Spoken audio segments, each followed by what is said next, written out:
Ketemu lagi kepada sahabat Bangka Pos dan PLN dimanapun Anda berada pada kesempatan hari ini, yaitu kajian menjelang berbuka puasa atau kultum menjelang berbuka puasa.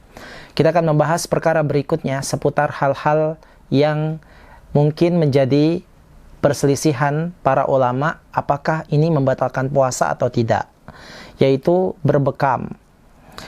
Di sana ada hadis-hadis yang menunjukkan bahwasanya berbekam itu diperbolehkan selama bulan puasa. Namun ada juga dalil atau hadis yang menunjukkan bahwasanya berbekam itu bisa membatalkan puasa. Sehingga para ulama berselisih pendapat apakah bekam ini bisa membatalkan puasa atau tidak. Kita lihat dalam hadis Ibnu Abbas radhiyallahu anhuma, dalam riwayat Bukhari, beliau mengatakan anna Nabiya SAW ihtajama wa huwa muhrim wahtajama wa huwa shaim.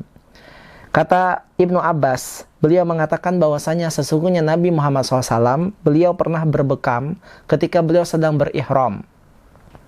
Dan juga beliau pernah berbekam juga ketika sedang berpuasa. Hadis ini adalah hadis yang sahih riwayat Imam Bukhari. Maka dalil ini yang menunjukkan bahwasanya para ulama mengatakan berbekam di bulan puasa itu diperbolehkan. Dan ini adalah pendapat mayoritas ulama, terutama imam yang 4, yaitu imam yang 3, mereka mengatakan bahwasanya berbekam di bulan Ramadan itu tidak membatalkan puasa. Akan tetapi di sana bahwasanya ada dalil yang menunjukkan bahwasanya kita jikalau berbekam itu bisa membatalkan puasanya. Kita lihat dalam hadis yang sahih juga yang diriwayatkan oleh Ibnu Hibban, yang disahihkan oleh Imam Ahmad rahimahullah ta'ala. Beliau mengatakan hadis dari Shaddad bin Aus radhiyallahu anhu anna Nabiya SAW ata ala rajulin bil Baqi'. Bahwasanya Nabi Muhammad SAW pernah mendatangi seorang laki-laki di Baqi'. Kemudian wa huwa yahtajimu fi Ramadan, dan laki-laki tersebut berbekam di bulan Ramadan. Faqala, kemudian beliau mengatakan, kata Rasulullah SAW, aftaral hajim. Beliau mengatakan, dalam hadis tersebut beliau mengatakan telah batal puasa orang tersebut. Nah, ini secara sharih dan jelas menunjukkan bahwasanya berbekam di bulan puasa itu bisa membatalkan puasa. Kalau kita lihat dalam hadis yang diriwayatkan oleh Ibnu Hibban. Kemudian dalil yang lainnya yang menunjukkan bahwasanya berbekam di bulan puasa itu batal adalah hadis dari Anas bin Malik radhiyallahu anhu. Beliau mengatakan, awalu ma kurihat al-hijamah lisaim. Bahwasanya dahulu sangat dibenci untuk berpuasa, untuk melakukan bekam di bulan Ramadan. Ana Ja'far bin Abi Thalib ihtajama wa huwa shaim. Akan tetapi di sana ada Ja'far bin Abi Thalib, beliau pernah berbekam di bulan Ramadan.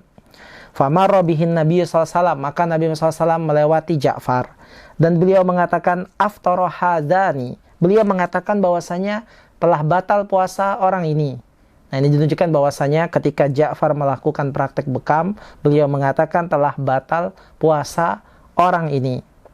Summa rakhasan Nabi sallallahu alaihi wasallam ba'du fil hijamah lisaim wa kana Anas yahtajimu wa huwa shaim. Kemudian setelah berapa lama Rasulullah SAW memberikan rukhsah untuk bolehnya berbekam bagi orang yang berpuasa. Dan Anas bin Malik dahulu kala pernah berbekam ketika dia sedang berpuasa. Hadis ini adalah hadis yang diriwayatkan oleh Imam Ad-Daruqutni. Maka para sahabat Bangka Pos dan PLN dimanapun Anda berada, dari dalil-dalil yang ada menunjukkan bahwasanya di situ ada perbedaan dalil yang menunjukkan di sisi lain dikatakan puasa itu bisa batal dengan berbekam, di sisi lain mengatakan tidak batal ketika berbekam. Maka mana pendapat yang paling rajih dalam perkara ini? Wallahu ta'ala bisawab, bahwasanya berbekam di bulan Ramadan itu bisa membatalkan puasa dari sisi ketika darah yang keluar itu banyak. Karena syariat Islam tidak mau memberatkan umatnya. Kalau seandainya berbekam itu bisa mengeluarkan darah yang banyak, sebagaimana wanita haid dan nifas, mereka akan mengeluarkan darah yang banyak. Makanya di antara hikmah syariat kenapa wanita yang sedang haid dan nifas tidak boleh berpuasa, karena kalau dia berpuasa itu memadaratkan tubuhnya, sementara darah yang keluar itu banyak. Maka Islam melarang wanita yang haid dan nifas untuk berpuasa. Begitu juga orang yang berbekam. Kalau seandainya dia berbekam, ya, kemudian mengakibatkan darah yang keluar banyak sehingga dia lemas. Ada loh cerita orang berbekam kemudian dia pingsan, kemudian dia lemas, akhirnya puasanya jadi batal. Maka syariat Islam melarang hal tersebut. Maka jadilah berbekam itu bisa membatalkan puasanya. Maka kita ambil jalan tengah dalam perkara ini. Sebenarnya kalau seandainya berbekam itu tidak mengakibatkan cucuran darah yang banyak, ya, misalnya 1 titik yang tidak banyak darahnya, maka pada dasarnya berbekam tidak membatalkan puasa. Ya, jadi kalau misalnya bisa mengeluarkan darah yang banyak, maka ini sebagian ulama yang mengatakan bahwasanya batal itu karena darah yang bercucuran yang banyak menyebabkan itu dilarang. Tetapi wallah alam bisawab, ya, pendapat yang kami pilih adalah sebagaimana pendapat mayoritas ulama bahwasanya berbekam tidak membatalkan puasa. Maka silakan bagi antum yang memilih pendapat tidak membatalkan puasa. Dan jikalau pingin kehati-hatian, maka lebih baik tidak berbekam selama bulan Ramadan di siang hari. Anda bisa berbekam di malam hari. Wal a'lam bishawab, ini saya sampaikan. Mudah-mudahan bermanfaat. Wassalamualaikum warahmatullahi wabarakatuh.